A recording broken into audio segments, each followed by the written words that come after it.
This week, I'm going to see if it's even humanly possible to eat off of just $25 for an entire week. This will be for 4 people, myself, my husband, and our 2 little ones. The way grocery prices are right now, they are outrageous. I'm making this video just in case you might find yourself during a time period where you need to stick to an extreme grocery budget for a week or so until you're able to get back to your normal grocery budget. I want this week to not just be filled with filler foods. I want this week to be full of nourishing, delicious foods just made on an extreme budget. This will be for all of our breakfast, lunches, dinners, and snacks. I'm headed over to the store now. I'm bringing you along with me. Let's go see what we can find. Since most people have a Walmart in their area, I'm shopping at Walmart for this week. First, I'll grab 18 eggs. Eggs always go up and down in price, so you can never really predict egg prices. But I'll grab 18 today. They are a fairly good price. I do know that I want meat for this week, especially chicken. I am so happy I found this 1 pound of chicken for only $1.96. If you see any of my other budget videos, you do know that I often buy ground turkey, but I was feeling chicken for this week. I haven't cooked with chorizo in a while, and for only $1.50, that's a wonderful price, and it has great flavor in it and protein, so I tossed it in my cart. I'm making my way over to the brown gravy for only 52 cents each. That'll add great flavor for a low cost. I do also want pasta, but not a ton.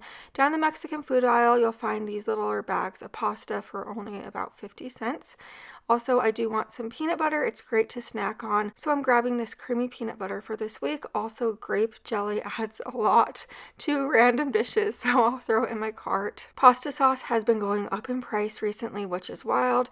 I do find that these cans of Hunt's have good flavor in them, and they tend to be the cheapest pasta sauce you could find at the store.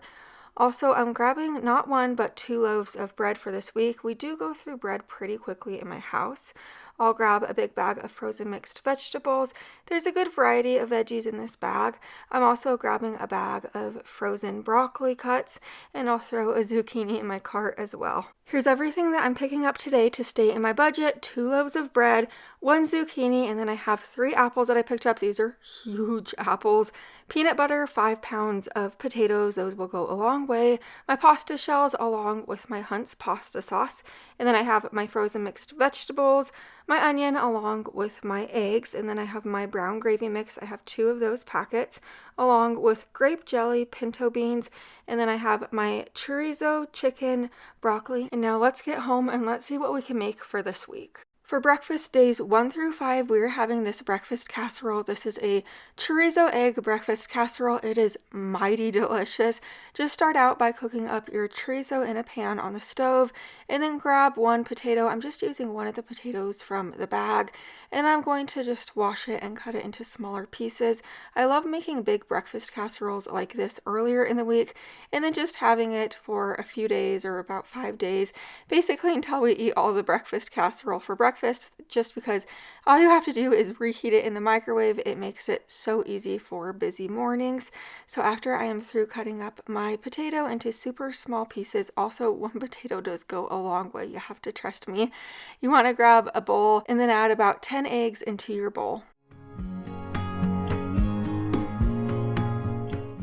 For the seasonings, I'm just using salt, pepper, and Creole seasoning. You could get wild with the seasonings if you'd like, but these are just an affordable bunch of seasonings that just goes really well with this particular recipe. Now I'm going to add about 1/4 cup of water in here in a moment. I'm using water instead of milk just because I didn't buy any milk from the store. And if you are making a breakfast casserole or even just making scrambled eggs and you don't have milk on hand, you could always use water. It's an affordable substitute. Then add your potatoes in, and you're going to whisk this super well. You basically just want the seasoning, potatoes, everything to get mixed together. Grab a 9x13 baking dish, spray it with nonstick spray, add all that chorizo in there, and then spread it out to the bottom of your baking dish. Then add the egg over the top, kind of spread it out so the potatoes aren't in one section. This will bake in a preheated oven to 350 degrees for about 30 minutes.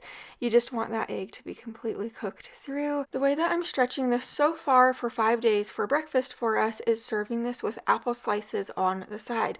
So I got these huge apples at Walmart. Apples are typically a pretty good price at this time of year here in Utah.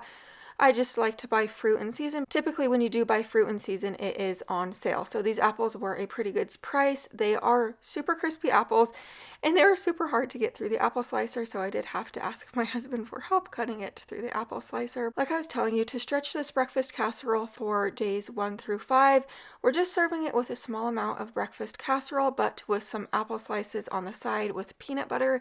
The peanut butter will give you extra protein. The apple is produce, so it is super good for you. So stretching that breakfast casserole with apple on the side, super good. We're definitely not feeling hungry until lunchtime, having this big of a hearty breakfast for breakfast.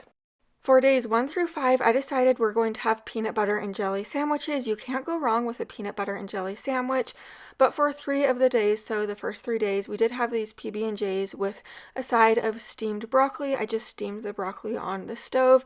I didn't show the broccoli though, just because I'm quite busy at lunchtime. But here is lunches for days 1 through 5. We had broccoli on most of the days and just these PB&Js.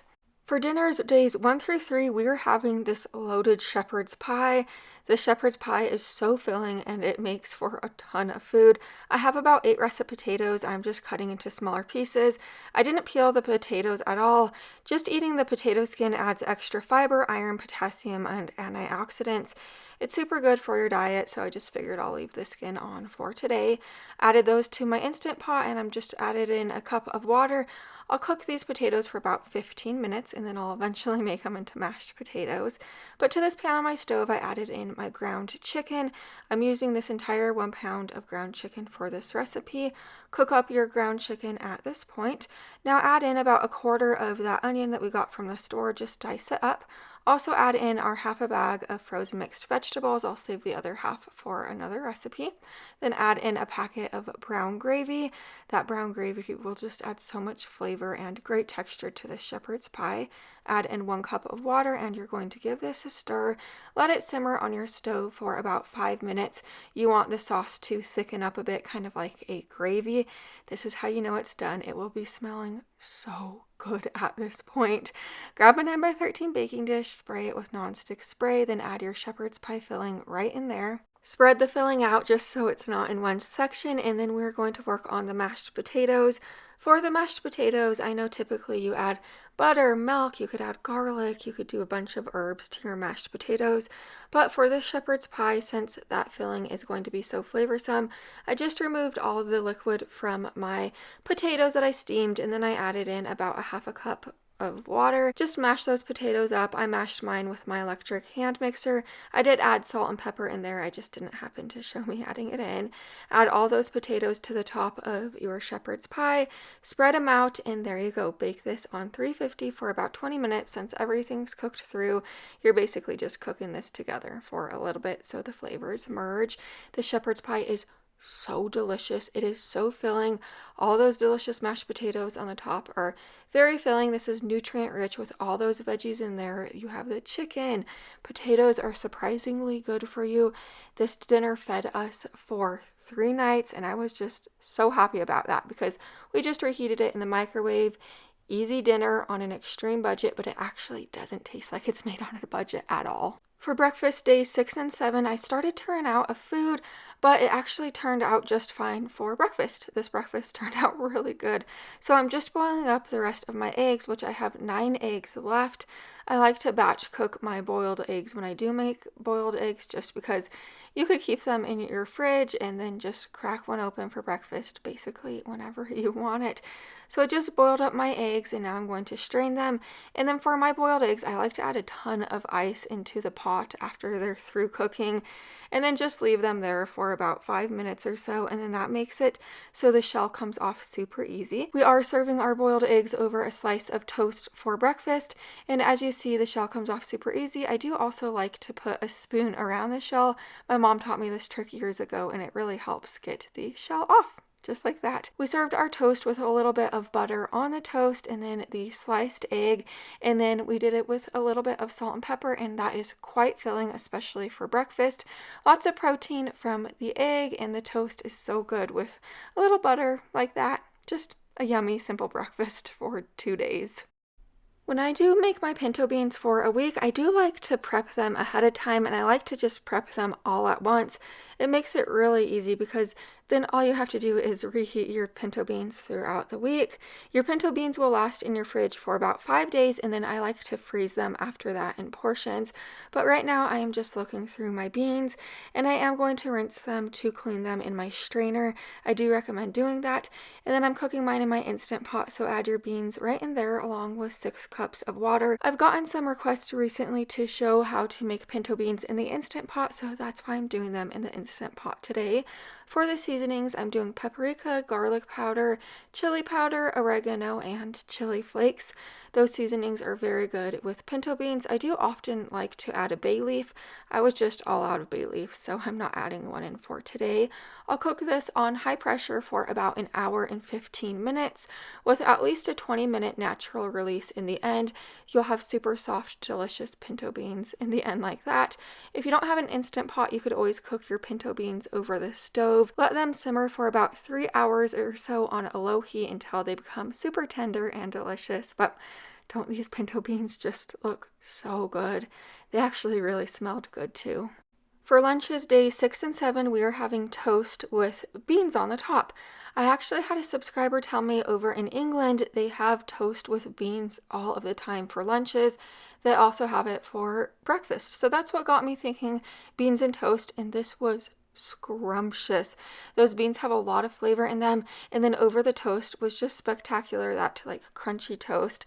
We did 1 to 2 slices of bread, but this was really good, and I do want to thank my subscriber over in England for letting me know about this delicious, affordable lunch idea. We really enjoyed it for our lunches days 6 and 7. For dinner days 4 through 6, we are having this goulash. I knew I wanted some type of veggie heavy dinner, but I kind of created this goulash and it turned out so good. I cut up my potatoes, about 6 of those, 1 zucchini, over to this pot on the stove. I added in a little bit of olive oil, about a tablespoon of that. I added in my potatoes and my zucchini, then add in the remaining onion that you have left. I had a good amount of that onion left. Also the remaining mixed veggie bag. Then you're going to give this a stir. Let those veggies caramelize on the outside. This will give the veggies added flavor. So let this cook for a few minutes on a higher heat just to get those veggies seared and caramelized, kind of like this. Now I'm going to add in my 2 cups of cooked pinto beans. I still have plenty of pinto beans left. The pinto beans are going to be a great meat substitute for this recipe. They're high in protein and different nutrients. They're very good, so just a good meat substitute. I'm also adding in 24 ounces of pasta sauce. Along with the bag of pasta shells, I will add this entire bag right in there. The pasta shells will be great in this recipe. Add in 4 cups of water along with 2 teaspoons of salt. There is a ton of food and a ton of veggies in this, so you do need plenty of salt. Teaspoon of pepper, a teaspoon of paprika, dash of chili flakes, and 1 teaspoon of oregano. All these flavors mixed together just will be so good in the end. You're going to give this a stir. Let it simmer covered on your stove for about 20 minutes. You want the pasta shells to cook through, but you also want those veggies to cook through, especially the potatoes. You want the potatoes to be good and soft in the end.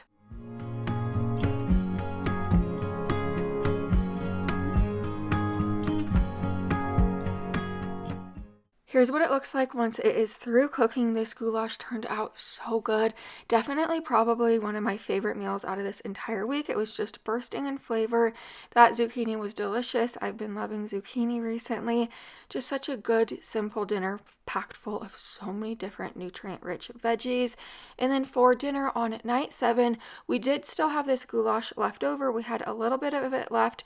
We still had some bread and beans left. So for night 7 dinner, we either got to choose goulash for leftovers or beans over toast for leftovers. Just leftover night. I love having one leftover night per week for dinner just because it makes it easy for all of us. But I am overall super happy with how this week went.